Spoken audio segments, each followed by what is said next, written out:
still looking at the 2019 election and looking at the prospect that lies ahead, you know, the candidates as they have emerged. And it is no gainsaying anymore that Atiku Abubakar has emerged as the PDP presidential candidate for the 2019 election. And of course, we'll have President Muhammadu Buhari for the APC. Looking at some of the issues, some of the ranging issues, and also to look at the prospect for the election. We're so privileged to have Prince Gregory Ogiogwa, one-time SCL Media, I beg your pardon now, Executive Director of Social Public Affairs. All right, in Edo State. So welcome to this program this morning. Very much. Good morning. And also my big brother friend, Honorable John Yakubu is also with us. So you're welcome to this program this morning. Thank you for inviting me. Yeah, gentlemen, one more time. Let's just take a kind of a reminiscence, you know, into the primaries for the PDP and the APC. Now, for the APC, we're told that a total number of about 14 million people actually answered yes for President Muhammadu Buhari. Now, Prince Gregory Ogiogwa, for some people, that number is alarming because the questions, you know, the question is still reverberating, you know, all through the nation, that how did the APC come with that number? Going with the fact that before the primaries, we heard of stories that had to do with the APC trying to revalidate their membership registers and all that. And even at that convention, we also understand that about 7,000 delegates were at that convention. So how come the APC came out with about 14.5 million votes for President Muhammadu Buhari? Well, okay. Basically, the way to look at it is this. The primaries were direct primaries for the presidential primaries were direct, which meant that in every local government, in every ward and in every unit, members of the APC voted. Okay, if you remember that in 2015, not even 2015, since 2003, that was the first presidential elections that Buhari contested. In 2003, he had 12.34 million votes in 2003. In 2007, he had 12.12 million votes. In 2015, he had 12.79 million votes. Yeah, but we're talking about primaries now, not the main election. I'm just saying that those people in all those elections voted for Buhari. They voted for Buhari. He had those votes as of that time. Now he is. And all these people are now in the APC now? If you voted for Buhari, and you intend to vote for him again, and you want him to come back as president, where would you go to make sure it happens? It would be the APC. You'd have to vote at the primaries in the APC to make sure he comes back as the APC candidate in the very first instance. So if he had 12 million to almost 13 million people voting for him at general elections, and then the question now is, do you want Muhammadu Buhari to come back as president in 2019? That's the question. If those 12 million people or 13 million people who voted for him at that time, give or take a few millions who would have left, and then give or take a few other million people who would have joined, there's nothing absolutely wrong with those figures. Now, I will not swear on it. I wouldn't put my hand on the Bible and swear that those figures are 100% genuine or 100% correct.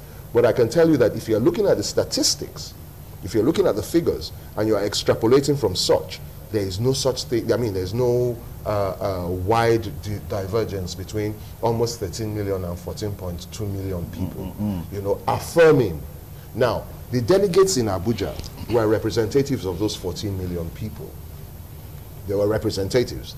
So they went there and they affirmed what their own constituencies, the people back home, had sent them to affirm. That this is what we voted. So I don't see a problem there. Okay. Now, Honorable John Yakubu, is this not a threat for your own party, the PDP? Well, let me start from where my dear brother Ogiogwa stopped. It's shameful that when we're not doing things the right way, we want to begin to put them forward so that people can believe us. Now, let me just take two things from what he said. Recently in Oshun, don't forget that politicians we have in this country who are supposed to be legitimately registered with political party are less than 20% of the voting population.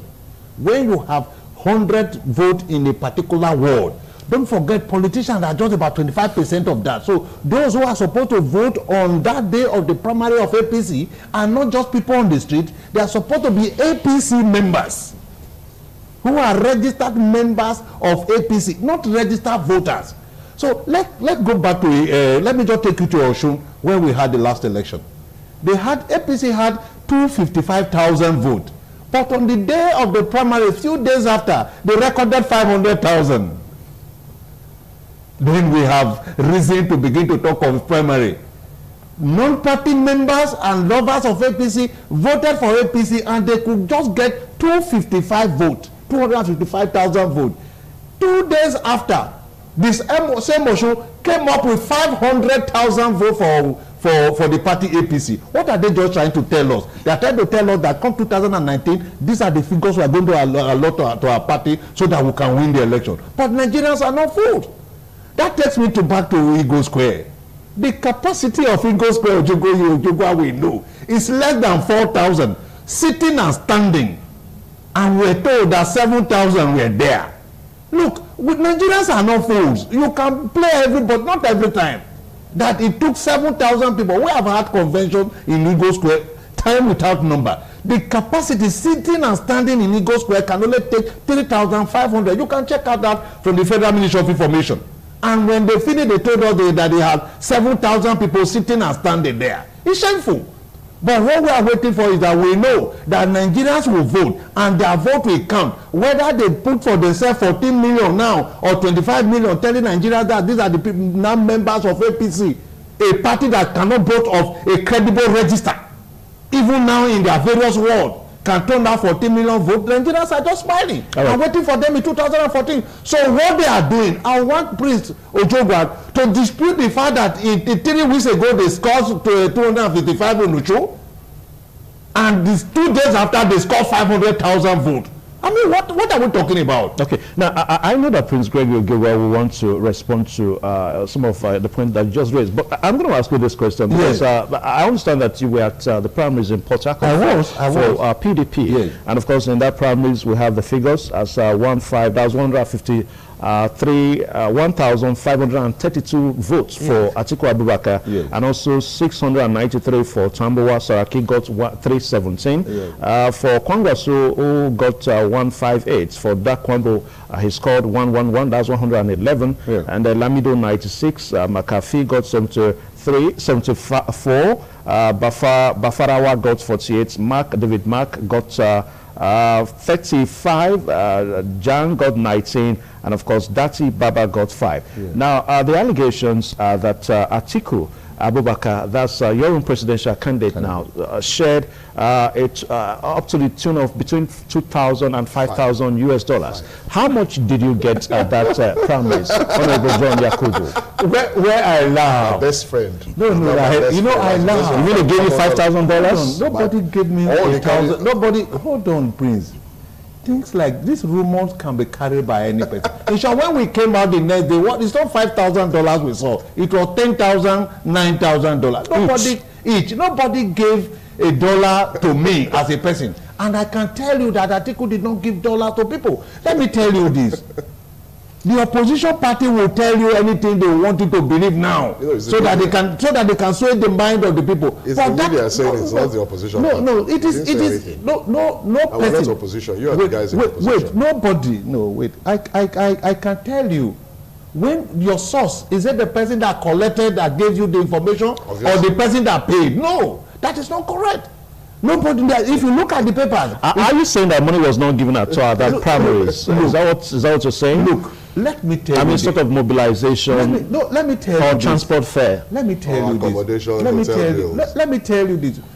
If you are given an accommodation by the party, it is Edo State that took care of the accommodation of the people from Edo State, not an individual aspirant or contestant, because nobody wanted to be bought.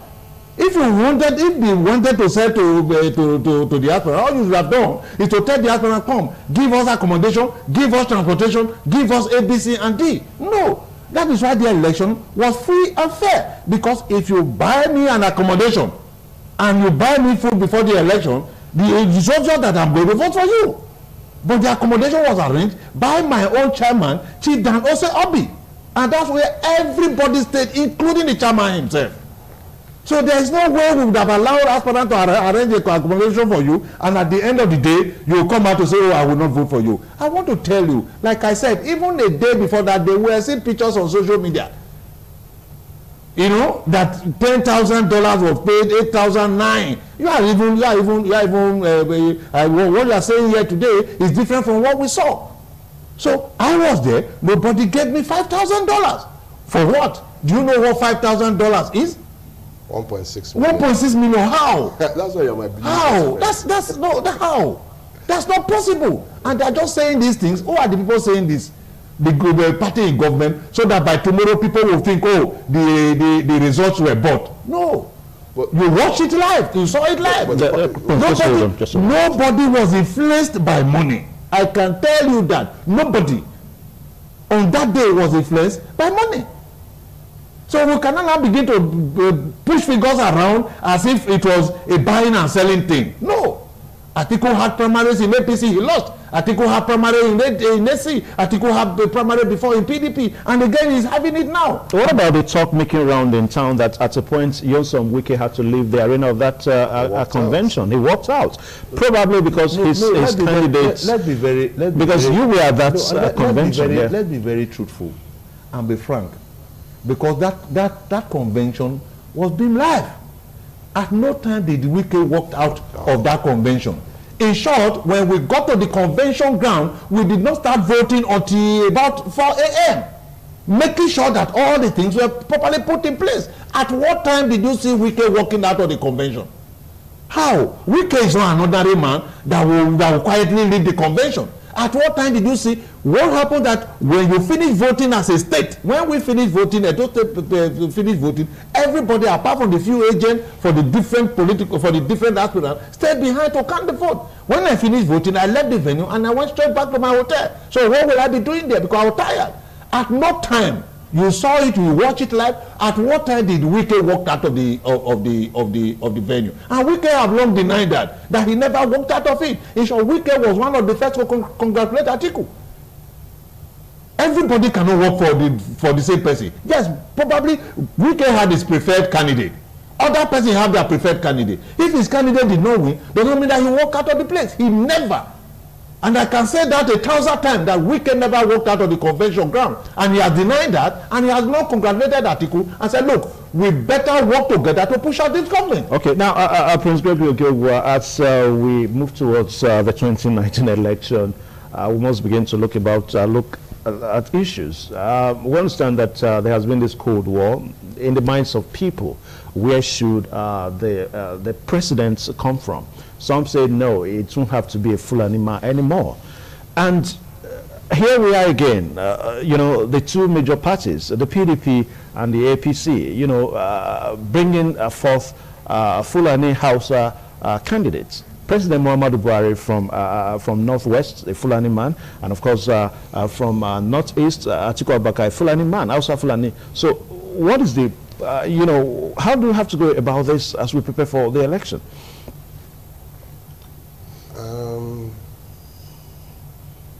It's a big question, but we must. You see, my thinking is this. Yeah. It goes to prove to you that, first of all, we need to take out ethnicity from our politics. We need to do that. This makes it very obvious. Because there's nobody in Nigeria now that can say, we will not vote for a Fulani man.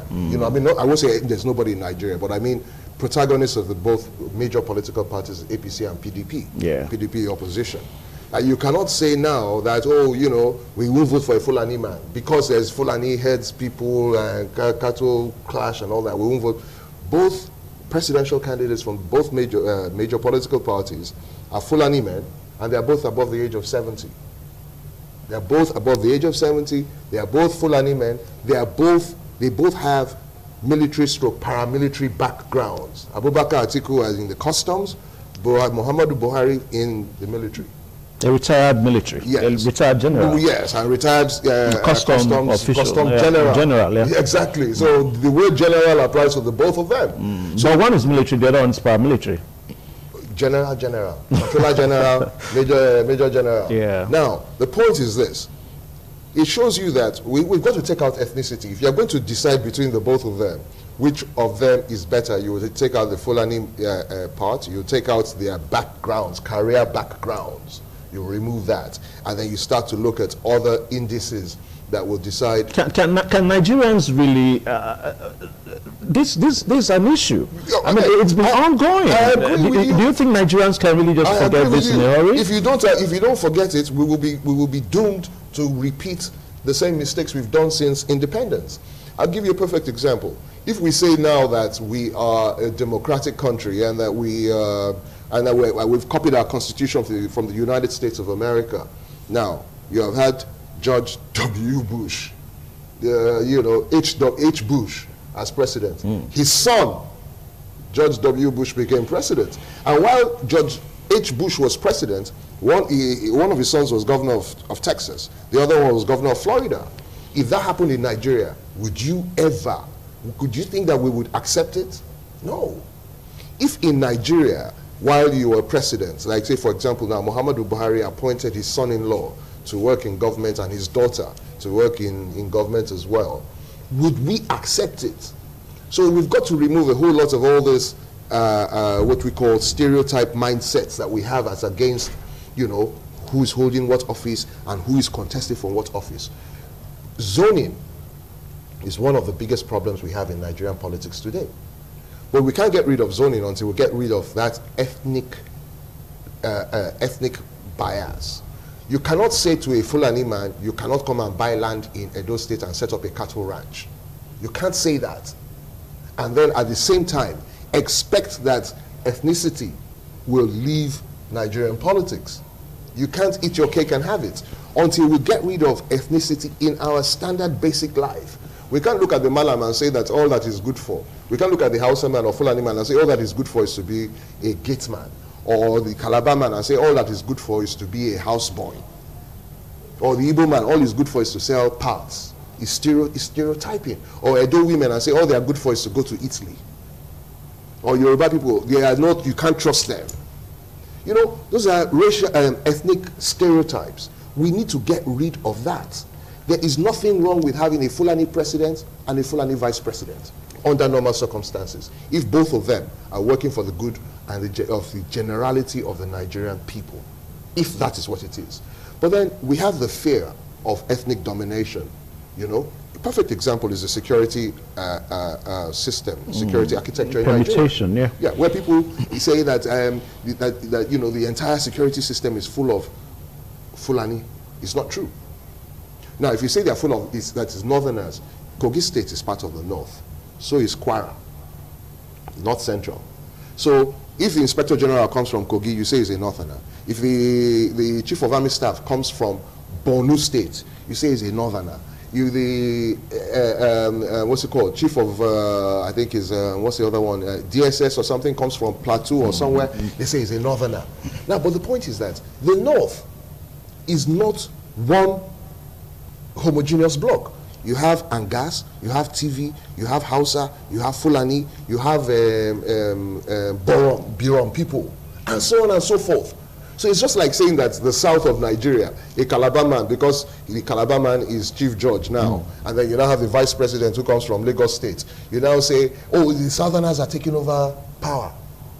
How does that work? Right, we need to get rid of all this ethnic bias and stereotypes, because otherwise zoning is going to keep us in perpetual bondage, where the best candidate will not emerge, and we will have to just manage with whatever any zone that it is zoned to comes up with. Okay. Now, Honorable John Yakubu, what is your opinion on the fact that, on your own belief that Atiku Abubakar is the best candidate you have for this election? Well, let me quickly, while picking that answer, let me quickly take some points from where my brother Ojogwa stopped. Yes, we have both men as Fulani. But in the election come 2019, we're going to begin to talk about competence. We're going to begin to talk of capacity to deliver. We're going to talk of ability to unite this nation. It is the person that will bring back Nigeria. We want to first of all, like, link up that with the question you just asked me. We're looking for someone that would again rescue this nation from where we are today. This nation have never been this divided like we have today. So we're going to be talking of the two Fulani men, which one is more competent, which one have the capacity to drive the unity of this nation, which one have the capacity to do those things that will bring back the economy of this nation to where Nigerians will begin to be proud of this nation as a citizen of Nigeria. So we are not, yes, we have two Fulani men, that is not what we're talking about, but we know that one is better than the other. We have a Fulani man now that will not refer to this country as a whole as 97 and 5. You know that. We have a proud Nigerian Fulani man who will not sit down in Adamawa and say, I will treat 97% as the citizens of this country, while I will treat the remaining 5% as slaves.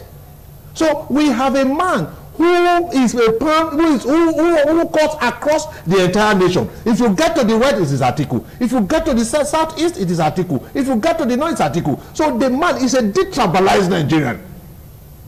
We will not have a situation where we have all the security chiefs, like my friend tried to justify it, Anang, Jos. We all know that 90% of the security architecture in Nigeria are made up of Fulani men. Not just Fulani men, blood brothers of the present president.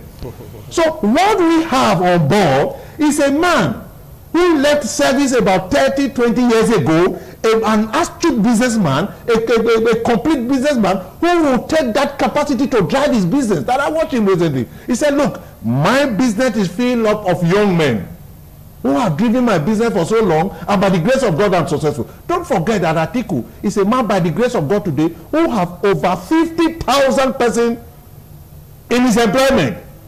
And these persons are both local and foreigners working for a man. This is a man who today in the west is there, in the east is there, in the south is there, in the north is there. So what we have today is a man. We bring back what he brought to Obasanjo government. It was during Atiku you have people like Erufai. Young men. It was during Atiku you have people like Ribadu. It was during Atiku you have people like Frank Orike Jr. It was during Atiku you have people like Soludo. It was during Atiku that you have people like Kwesilizi. So none of them with him now. No, they are not supposed to be with him. These are people who served under him. Erufai, the governor of Kaduna, said, but when Erufai was brought in by Atiku as the minister of Federal Capital Territory, he did not only do well, he restored the face of the place. He told us, look, I have the capacity to assemble young Nigerians again. What about the snag of integrity that some people say so much about him? When you talk about integrity, my brother, this is a man who lost immunity 11 years ago. Not a single petition has been lodged against him. Not a single trial has been put forward against him. He lost his immunity 11 years ago. When he was in AC then, contesting for presidency in 2007, nobody spoke about Atiku integrity. There is the best person that can happen to Nigeria. When he assisted them to win election in 2015, nobody talked about the integrity of Atiku. Now that the man wants to be on the driver's seat, now that the man has discovered that these people are not driving well, we cannot move out this economy from the wood. Let's go back. Let's see how we can assemble Nigerians that will take the economy of this country out of the wood. Don't forget that this was the man who came up with the idea of making sure that things are done properly. And let me tell you this, until we run this country business-like, we will not get out of the wood. Take, for example, what do you call him, the president of America today. When he was coming in as the president of America, a lot of people said, oh, he went out with a prostitute. He touched pussy. The man said, look, let's forget about pussy and touching prostitute. Yes, I did. But I am going to make sure that I bring back the economy of America. Today, there are more jobs in America than people seeking for jobs. That was reported by CNN, not me. That was reported by CNN, not John Yakubu. What we have today, the candidate of APC and the candidate of PDP are miles apart. Thousands of kilometers are miles apart. Because a man who has spent about 30 years of his retirement building businesses and institutions and building human being, building capacity, have the credibility of leading businesses to successful end, is the man that PDP is projecting. But what do you have? The man have been tested for 30 years. I am not in any way here to run President Buhari down. Since after his retirement in 1994, all we did was to go and bring a man from retirement who, after retirement, did not go to school, did not have a business, did not have a charity organization, did not help any person, did not go out of casino, and had 150 cows. So how did he become president? I am coming. These are facts. So how did he become president? I am coming, please. These are facts. 30 years after his retirement, he did not go to school, he did not have a business, he did not have any organization where he helped people, he remained in casino, and 4 years after, we went and brought the man out in this jet age, and we said he should, we Nigerians. Were you there? We went and brought him out and said, come and lead this nation. See what happened. This man could not assemble for 6 months. Could not assemble the people that will move this nation. When asked in Japan, he said, look, ministers are noisemakers. I am not the person saying it. Quote him. Go it. He said, ministers, why do I need ministers? They are noisemakers. Okay, let me finish this. Permanent secretary can do it all. What happened, Harry? What happened? When he actually and eventually assembled the minister, he actually assembled noisemakers. So where do we go from there? And that is why a few months after Atiku said, no, I will not remain in this sinking ship. I better leave this place so that together with other Nigerians, we can rescue this nation. But this time Atiku was in the PDP. He left before and went to APC and back. Yes, now. Atiku had been leaving. He left because at a point, the level of democracy, we all saw it, was no longer the way we wanted to be. Was that what he saw in the PDP? That's what he saw. That's what everybody... Atiku struggled against elements and interests that wanted to truncate the democratic process of the country. I am coming. No, not his ambition. Because we all saw it in the National Assembly, where at a time, some persons wanted to introduce and expand the goalpost by saying that we'll go into a top 10. Or the man said, no, I will not accept this. Rather than accept this, we better fight on the part of the people of this country. And he has been on the part of the people of this country. All right, Prince Gregory, I know that there are some striking comments he made, so you may want to respond to them. Well, you know, for me, I keep seeing that, the PDP strategy and their campaign methods have not changed. They do what you call a personality cult issue. It's a personality thing. It's Abubakar Atiku versus Muhammadu Buhari.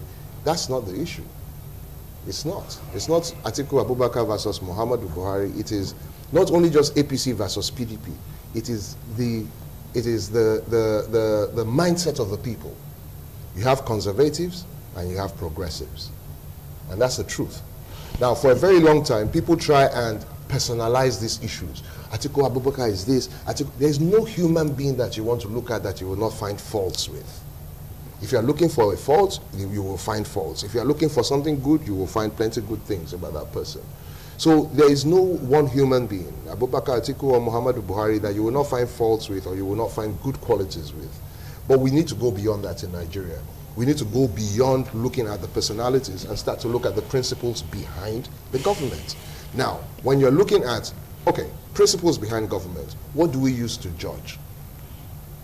For example, my very good friend here, Honorable John Yakubu, I will not take his statements as empirical fact, because he's a PDP man, he's partisan. And I'm sure that he will not take my own statements as empirical facts because I'm an APC man, So how do we then resolve, who is best for governance, right? What we do is we look at objective statistics. Look at objective statistics. Okay, so let's look at PDP, 16 years of government. Let's look at APC, 3.5 years of government. Okay. Let's do the whole 16 years of APC government. Let's just do 4 years, 2011 to 2015. Because if I come to you now and I say, please lend me ₦1 million to go and do business, the first question you will ask is, what business you want to do? What have you done before? Which is called the proof of concept. So if I have a concept now and I say, this concept, I want to govern like this, first question is, what have you done before? How can you prove that this concept that you are trying to sell you've actually done it before. So proof of concept. That is how we know that you have the credibility and the ability to perform. Okay? Now, I'm not going to debunk what he was saying about El Rufai, about because they are fast. No. Because if they were fast, El Rufai is not a member of your party. Hold on. I want to just point out something, and I asked that question while you were talking. You see, if Abubakar Atiku were instrumental in bringing all those people into the PDP government under Olusegun Obasanjo, yes, and that those people were dynamic, and it was Abubakar Atiku who saw the future in them and brought them forward, how come not one single one of them is with him now? One single one is with him. None. Now, it goes to show you that, you see, when you have a leader who brings a whole lot of people together and says, oh yeah, let's go and do this venture together, and maybe they achieve the venture or whatever or something or the other, and he betrays them, you won't find any of them with him any longer. So I'm not going to, and that's why I didn't want to go into Abubakar Atiku's personality, because frankly speaking, everybody's got personality issues. So I'm not going to talk about that, but let us just use empirical objective statistics. Good. Between 2011 and 2015, the PDP government sold $393 billion worth of Nigerian crude. That was the income that came into the Nigerian government from the sales of crude oil between 2011 and 2015. Between 2015 and 2018 so far, we have sold $91 billion worth of oil. That's 1/3. That's not correct. Go on. Absolutely correct. Go on. Oil has just gone up now. The day Buhari took over as head of state, oil was selling for $27 a barrel. The day he took over, he was sworn in March 29th. Oil was $27 a barrel. That's not correct. Absolutely. Let him just go on. Because unless it's okay, go on because of time. That's not correct. No, you see, oil has just gone up now to $84 a barrel. $87 per barrel. In the last couple of months. Days.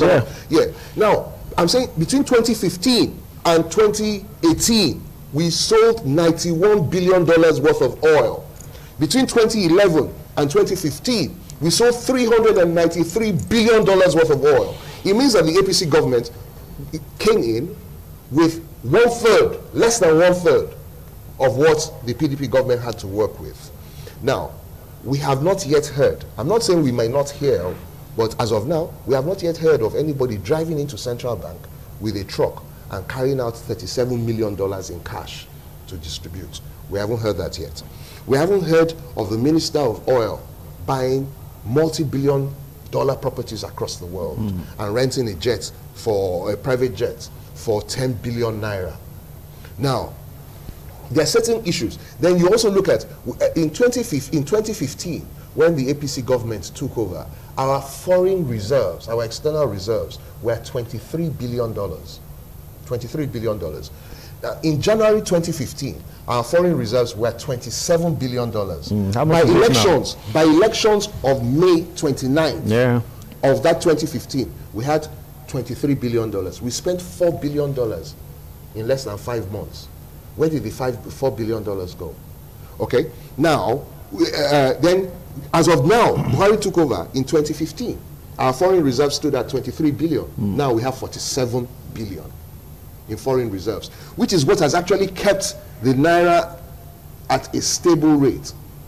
Because if our foreign reserves kept going down, then obviously your exchange rate will continue to go down. But the fact that we've managed to stabilize it, our foreign reserves are going up, has managed to stabilize the dollar for the naira for so long. Okay. Then we've also had a situation where as of 2012, 2013, 2014, up to 2015, Abuja was being bombed. Okay, I'll pause you there. Being bombed in what sense? It was being bombed by Boko Haram. Okay. Boko Haram was bombing Abuja. 7 local governments out of the 744 local governments in Nigeria were totally overrun by Boko Haram. They had the Boko Haram flag, and they were naming their own emirs and sultans and their flags and all that. It doesn't. All that is no longer there. All right, let me pause you now because of time. Honorable John Yakubu. Now, the herdsmen issue. The herdsmen issue. How will your own candidates? Quickly, because of time. The herdsmen issue. Yeah. But some of this argument will not fly, Prince. No, John, don't tell me. Let the Nigerian people decide. No, wait. You're not here to persuade me. No, we are here. I'm here to persuade you. I'm here to persuade you. Decide. am here to persuade you and the people. Hold on. That's the herdsmen issue with the Fulani man here. I'm coming No, quickly. John, they are trying to distract us. No, I'm not distracting you. Hold on, please now. They're trying to distract. Okay, you let me say. Fulani headsmen No, issue. I am Just coming. Quickly, Honorable John, we don't have time. Quickly, let me quickly mention Foy. Foy moved from 14. You have less than 2 minutes. I will. Yeah. Move from 850 to 14 naira.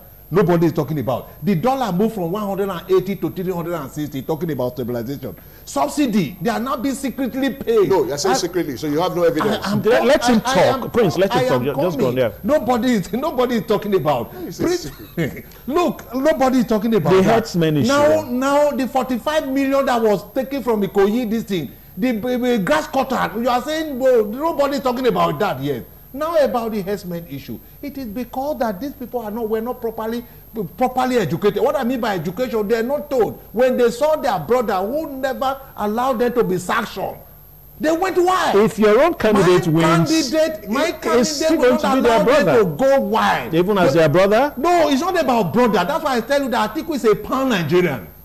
It's not about brother. Now, how come it's about brother with Buhari and not about brother with... Because the man is not to Katsina and Katsina alone. Because Atiku Abubakar is a Lagosian, he's from the south, he's from the southeast, he's from the north. Atiku Abubakar, let me repeat this, will not allow the Fulani herdsmen to go wild. Okay, all right, thank you so much, because of that. Now, Prince Gregory, 1 minute. Now, what is this rumor making rounds that your own party, the APC, plans to drop Professor Yemi Oshibanjo as the running mate to replace him with the national chairman of the APC, Comrade Adams Oshomola? Is that true? I don't know. There are rumors. I don't know. Yeah. And I don't think that, in my personal opinion, I don't think that it would be a good idea. Okay. All right. Thank you so much. That's all time we permit us to take today on the program this morning on ITV. A very big thank you. A very big thank you. And also, Honorable John Yakubu, thank you so much. These issues will certainly continue on our discussion segment as we unveil the issues towards the 2019 election.